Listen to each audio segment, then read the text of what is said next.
Hello and welcome to my YouTube channel. Dear viewers, I am continuing with present continuous.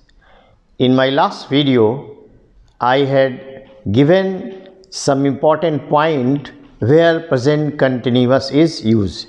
There were 6 points I had highlighted, and I had given a list of 41 words. Those words are not used in present continuous.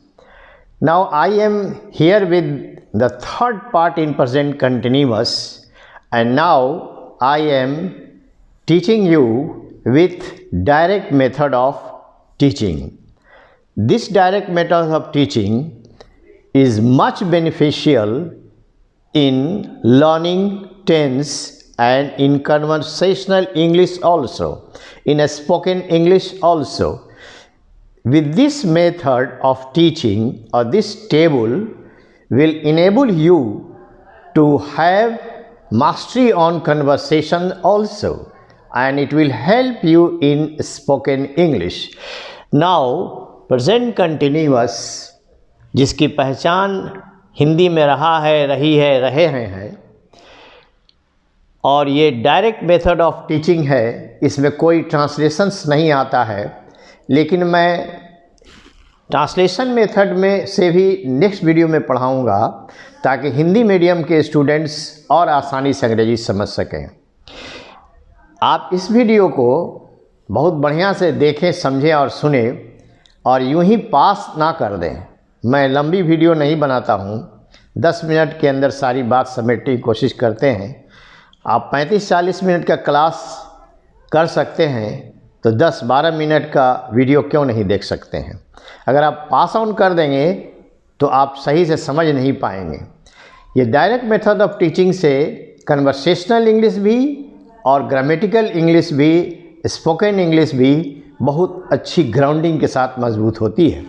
आप देखें यहाँ subject is R M, जिसको हम auxiliary कहते हैं। तो auxiliary verbs कहते हैं जिसको हिंदी में सहायक क्रिया कहते हैं। इज़, आर, एम, वाज, व, has, have, had, do, does, did. ये है ऑक्सिलरी वर्ब की लिस्ट।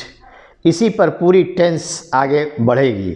फिलहाल हम इज़, आर, एम जो प्रेजेंट कंटिन्यूअस में लगते हैं, इनका यूज सिखा रहे हैं। रहा रही होगा, सब्जेक्ट के बाद इज़, आर, एम लगेगा। नंबर 1। नंबर 2, आई के साथ हमेशा एम होगा। आई, इज़ और आई, आर कभी नहीं होगा। और इनके साथ we, you, they plural noun के साथ, ये प्लुरल नाउन के एग्जाम्पल्स हैं। इनके साथ आ लगेगा, ए आर ई आ, और ये ही, शी, इट सिंगुलर नाउन, ये सिंगुलर नाउन के एग्जाम्पल्स हैं। इनके साथ इज़ लगेगा। एक्चुअली ये हमने इजी बनाने के लिए एक जगह लिखा है। एक और वीडियो में मैं बताऊंगा कि पर्सन कितने होते हैं और नंबर कितने होते हैं। ये फर्स्ट पर्सन सिंगुलर नंबर है, ये फर्स्ट पर्सन प्लुरल नंबर हुआ। सेकेंड पर्सन का यू सिंगुलर भी होता है और प्लुरल भी होता है। ये थर्ड पर्सन प्लुरल नंबर के एग्जाम्पल्स हैं, और थर्ड पर्सन प्लुरल नंबर ये सब हैं, दे और प्लुरल नंबर। ये है third person he, she, it singular noun, ये थर्ड पर्सन सिंगुलर नंबर है। अभी हम उस तरफ नहीं जा रहे हैं, इसलिए समझने के लिए इतनी बात बताएं। अब आप देखें यहाँ पर इज़, आर, एम जब लगेगा, वर्ब में आईएनजी होगा। प्रेजेंट इंडेफिनिट में हमने ये 5 जो वर्ब के रूप हैं, V1, V2, V3, V4, V5। Present indefinite में हम लोग V1 और V5 का यूज़ सीखे, V1 और V5 का। प्रेजेंट कंटिन्यूअस में हम V4 का यूज़ सीख रहे हैं, V4 का यूज़ सीख रहे हैं, जिसमें आईएनजी लगता है। तो इज़, आर, एम सब्जेक्ट के बाद आएगा, आईएनजी आँख मूंद के हमको लिखना है, यही आपको याद रखना है। अब इसको अभी आप भूल जाए, यहाँ आप ऑब्जेक्ट नहीं पढ़ें। सब्जेक्ट, वर्ब, ऑक्सिलरी, वर्ब, आइए और ऑब्जेक्ट, ये है formula. Subject auxiliary before object, ये है फार्मूला। लेकिन अभी आप यहीं तक समझें। I am eating, I am drinking, I am binding, I am breaking, I am chiding, I am choosing. मैं खा रहा हूँ, मैं पी रहा हूँ, मैं बांध रहा हूँ, मैं तोड़ रहा हूँ, मैं डांट रहा हूँ, मैं चुन रहा हूँ।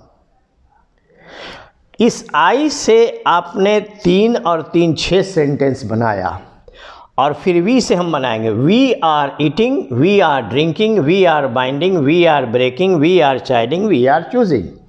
हम लोग ये सब काम कर रहे हैं जो अभी हमने मीनिंग बतलाया।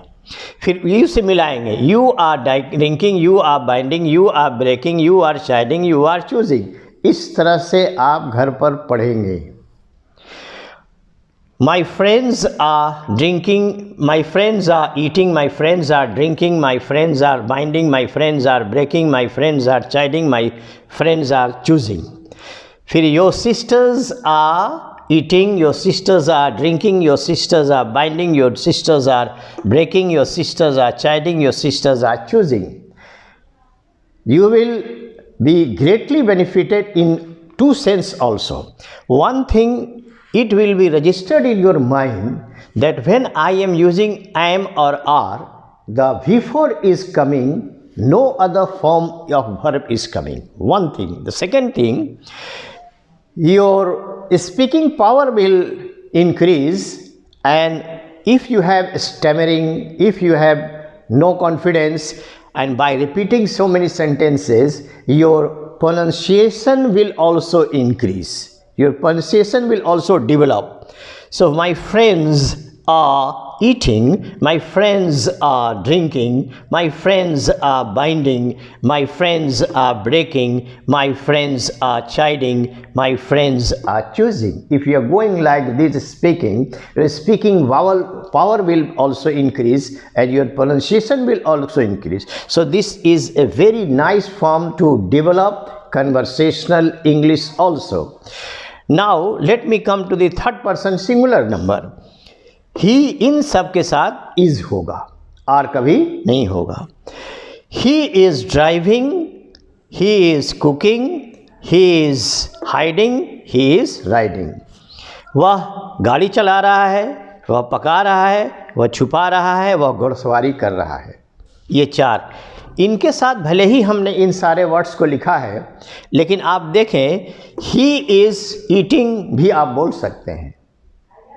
तो अगर आप इस तरह से देखें, आप आई के साथ हमने 6 बार मिलाया, तो यहाँ 6 सेंटेंसेस है, 36 होते हैं। 6 × 6 36 टाइम्स ये हो गया, आप 36 टाइम्स हो गया। अब इसको हम मिला रहे हैं, he is driving, he is cooking, he is hiding, he is riding. तो 1 से हमने मिलाया 4 बार, तो 4 × 4 × 4 16 टाइम्स तो ये हो जाते हैं। तो आप जोड़ लें कितने सेंटेंसेस बन सकते हैं, कितनी बार एक स्टूडेंट बोलेगा। इसको बोलने में ज़्यादा टाइम नहीं है, मैक्सिमम 10 से 15 मिनट में आप बोल सकते हैं। She is driving, she is cooking, she is hiding, she is riding. अब इस सी से भी मिलाए तो 16 सेंटेंस तो यहाँ हो गए। 16 ये और 36 ये, कितना हो जाता है आप जोड़ लें। और आगे थोड़ा सा और आगे बढ़ जाएं, तो जिस तरह से हम आई के साथ आई एम ईटिंग से यहाँ तक आए, हम यहाँ भी तो आ सकते हैं, क्योंकि मीनिंगफुल है। आई am driving, I am cooking, I am hiding, I am riding. तो 1 से कितना हुआ, 1 2 3 4 5 6 7 8 9 10 सेंटेंसेस। तो 1 से 10 सेंटेंस और 10 सब्जेक्ट हैं, 10 × 10 100 टाइम्स हो गया। कोई भी ट्रांसलेशन बनाएगा तो एक दिन में 10 ट्रांसलेशन बनाता है, लेकिन इस डायरेक्ट मेथड से आप 10 मिनट में 100 सेंटेंस, एक सेंटेंस 100 बार बोल दिए। अब करना क्या है आपको कि 100 बार बोलने के बाद आप जैसे बोले हैं वैसे ही कॉपी में लिखें। तो 100 बार बोलने के बाद 100 सेंटेंस कोई अगर लिखेगा तो कभी भूलेगा कि इस तरह का मीनिंग क्या होता है। This is the fastest method of teaching English grammar, tense also and spoken and conversational English also. अभी हमने यहीं तक पढ़ा था, अब आप इसको ऑब्जेक्ट मिलाएं। मैंने जानबूझकर यहाँ तक पढ़ा क्योंकि हिंदी में जब हम बोलते हैं तो बोलते हैं मैं आम खा रहा हूँ। तो मैं आम यहीं आ गया, खा रहा हूँ इधर आ रहा है, तो आई मैंगो ईटिंग नहीं होगा, आई मैंगो ईटिंग नहीं होगा। उसी तरह इंग्लिश में आई एम मैंगो ईटिंग भी नहीं होगा। इसी को तोड़ने के लिए हमने बताया है कि subject is are am before तब ऑब्जेक्ट, यानी बिफोर के बाद प्रिंसिपल वर्ब के बाद ऑब्जेक्ट आएगा। इंग्लिश में वर्ब के बाद ऑब्जेक्ट आता है, जबकि हमारे हिंदी में कर्ता कर्म क्रिया हो जाता है। मैं आम खाता हूँ, ठीक है। तो आप देखें, अब आप इसको फिर से मिलाएं। 100 सेंटेंस तो यहाँ तक हो गया था, अभी हमने बताया, या तोड़ के यहाँ तक 36 और 16 हुआ, या इससे पूरा यहाँ तक आए तो 10 हो जाता है, 10 दही 100 हो जाता है। फिर अब आके बढ़िए, I am eating mango, I am drinking water, I am binding bundles, I am breaking chair, I am childing children, I am choosing flowers, I am driving a car, I am cooking meal, I am hiding the truth, I am riding a horse. ये 10 sentence बने। अब फिर we से पढ़ते जाइए। We are drinking water, we are eating mango, we are drinking water, we are binding bundles, we are breaking chairs, we are hiding chiding children, we are choosing flowers, we are driving a car, we are cooking meal, we are hiding the truth, we are riding a horse। ये भी 10 into यहाँ तक आने के बाद 100 sentence बनते हैं। तो 200 सेंटेंस अगर कोई बोल रहा है, अभी मुझे पढ़ाते हुए 10 मिनट हुए हैं, सबको बोलना है 10-15 मिनट में, तो इतनी बार बोलने के बाद कभी ऐसा नहीं होगा कि कोई सेंटेंस अब भूल सकता है। ऑब्जेक्ट को यहाँ लगा देगा कोई, आई एम मैंगो ईटिंग नहीं बोलेगा, आई एम वाटर ड्रिंकिंग कभी नहीं बोलेगा।